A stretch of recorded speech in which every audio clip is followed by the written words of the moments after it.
Bom, olá, seja bem-vindo mais uma vez. Eu sou o Bruno Benigno, urologista e oncologista aqui do Hospital Alemão Oswaldo Cruz e diretor da clínica OroOnco.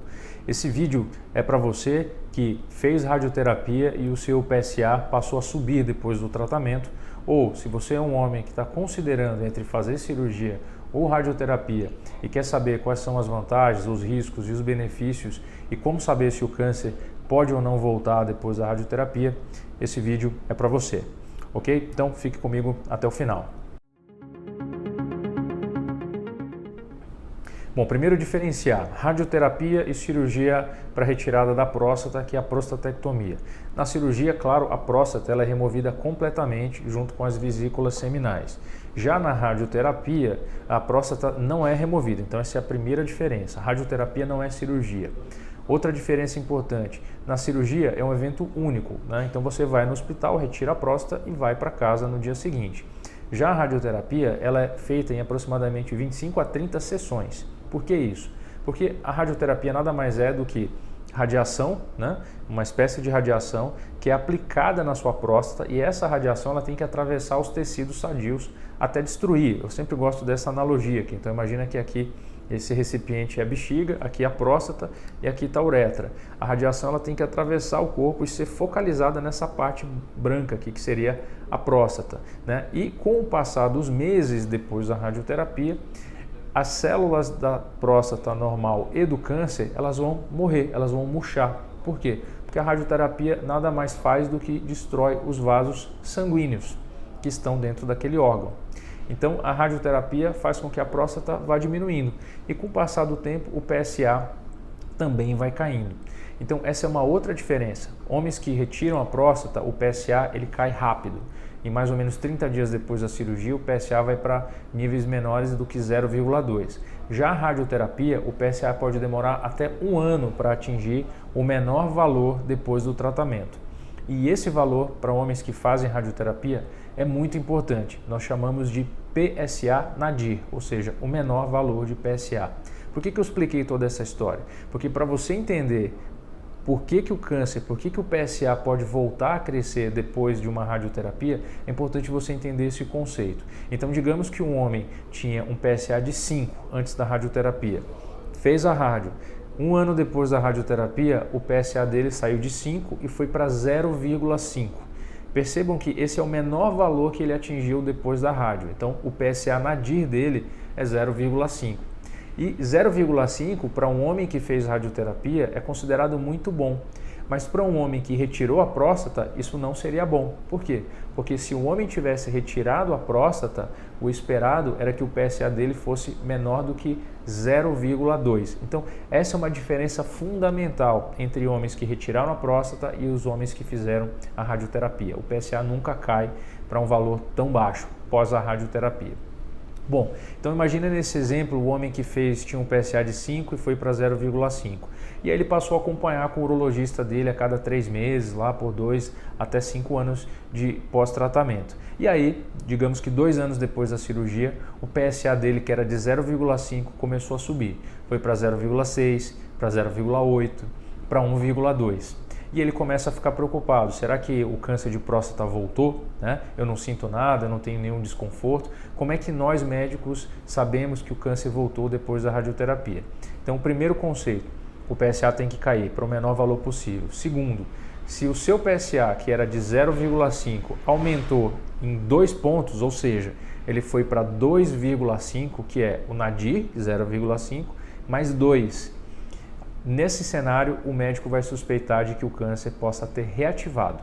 Então, entendeu? Então, digamos que um outro exemplo, o homem tinha um PSA de 10 e o PSA dele caiu para 1. Foi o menor valor de PSA depois da radioterapia. Qual é o nadir desse homem? 1. Então, eu só vou suspeitar para esse homem que o câncer pode ter voltado se um dia o PSA dele subir 1, que é o basal, mais 2 pontos, ou seja, se o PSA dele for maior que 3. Então, vejam que esse critério ele passa a ser variável de acordo com cada homem, com o quadro clínico de cada homem. Tá, mas mesmo assim isso não é suficiente para dizer que o câncer voltou.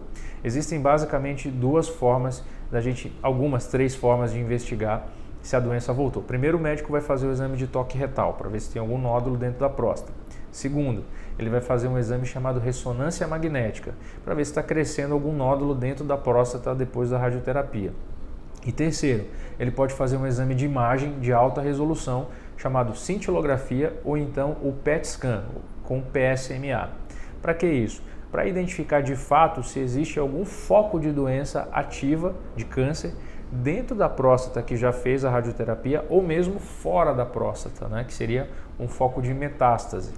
Bom, um exame nessa situação ele pode mostrar três resultados. 1. Não existe nenhum foco de captação. 2. Existe um foco de doença só dentro da próstata. E 3. Existe foco de metástase. No cenário 1, onde a gente não encontra a doença e o PSA, mesmo estando um pouco alto, nada é feito. Então, o homem segue só no acompanhamento. No cenário 2, onde nós identificamos focos de doença de câncer de próstata reativado dentro da próstata, três opções são disponíveis. Primeiro, a cirurgia de resgate, né, que é a prostatectomia pós-radioterapia. É uma opção. Qual o problema dessa cirurgia? Imagina que o homem que já fez a radioterapia, a próstata, ela fica totalmente aderida, grudada aos tecidos ao redor. Então, para nós cirurgiões, essa cirurgia é extremamente desafiadora. E os resultados de controle da urina, que é a chance de um homem ficar usando fralda ou mesmo perder a ereção, elas são maiores, né? Porque essa não é uma cirurgia simples, né? Quando a gente faz num cenário que o homem nunca fez radioterapia. Então é uma cirurgia mais desafiadora. E aí as técnicas com cirurgia robótica, elas podem ser melhores, com menos risco de desenvolver a incontinência urinária e a perda da ereção. Então essa é uma opção válida. Segunda opção, existe um tratamento que chama terapia focal e ele chama HIFU, H-I-F-U, que é uma sigla do inglês para High Intensity Focused Ultrasound, que é um ultrassom focal de alta frequência. O que esse exame faz? É uma espécie de cirurgia, mas que não há corte no abdômen. Então nós levamos o paciente para o centro cirúrgico, nós introduzimos um equipamento através do reto e esse equipamento gera uma onda de calor que vai destruindo a próstata sem ter que retirar a próstata. Então é um excelente método. Se você quiser saber um pouco mais sobre essa forma de tratamento, digita aqui no nosso canal e procura sobre HIFU, H-I-F-U. Muito bom.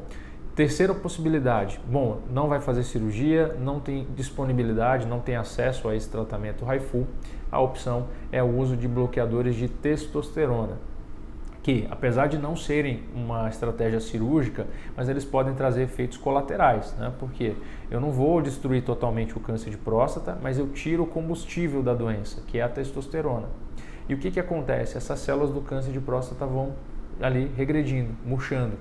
Né? Isso é bom, mas ao mesmo tempo é ruim, porque quando você tira a testosterona do homem, o que vai acontecer?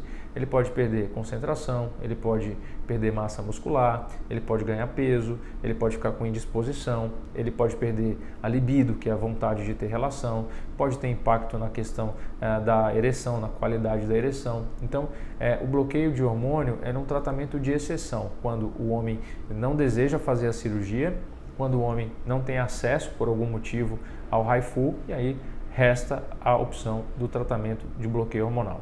Tá? Então, para o vídeo não ficar muito longo, eu vou deixar algumas mensagens aqui para resumir. Primeiro, radioterapia, a sua próstata não é removida.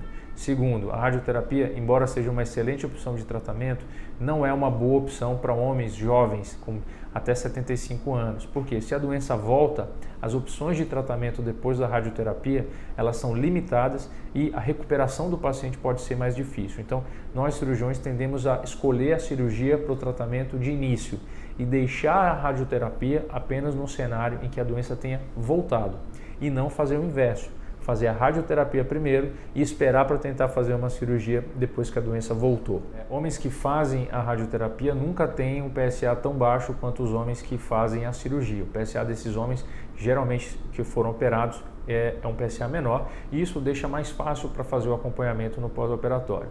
Terceiro, O fato do seu PSA ter subido um pouco depois da radioterapia não significa que a doença voltou. É preciso que você preencha o critério de o PSA nadir mais 2, tá? E esse critério é muito importante para saber se você vai precisar ou não passar por uma nova biópsia e confirmar se a doença de fato voltou ou não, ok? Então acho que essas são as informações importantes e por último, lembrar que existem alternativas de tratamento de resgate como a cirurgia, o HIFU e mesmo o bloqueador de testosterona. Converse com o seu médico para saber qual dessas opções é a que mais se encaixa no seu quadro clínico. Eu e minha equipe seguimos inteiramente à disposição para tirar suas dúvidas. Se você quiser saber um pouco mais sobre o nosso trabalho, acesse o nosso site que é o www.clinicauruonco.com.br ou então nos procure nas redes sociais, no Instagram, onde nós somos mais ativos, que é o @dr de doutor, _benigno. Mais uma vez foi um prazer estar aqui com vocês. Obrigado e até a próxima.